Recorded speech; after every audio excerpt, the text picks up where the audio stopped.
Indonesia is entering a new era of maritime defense.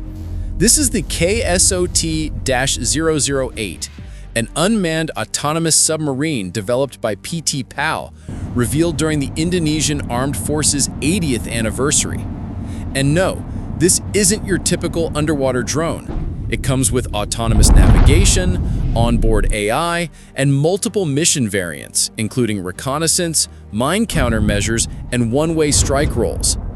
KSOT-008 is built to operate for long hours underwater without human control, collecting intel, tracking threats, and sending real-time data straight to the Indonesian Navy's command center.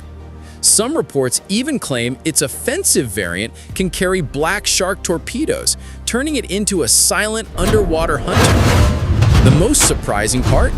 Indonesia plans to produce 30 units to secure strategic choke points like the Malacca Strait and the Indonesian archipelagic sea lanes.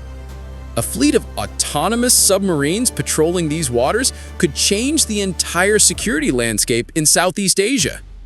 KSOT-008 isn't just innovation, it's a clear statement.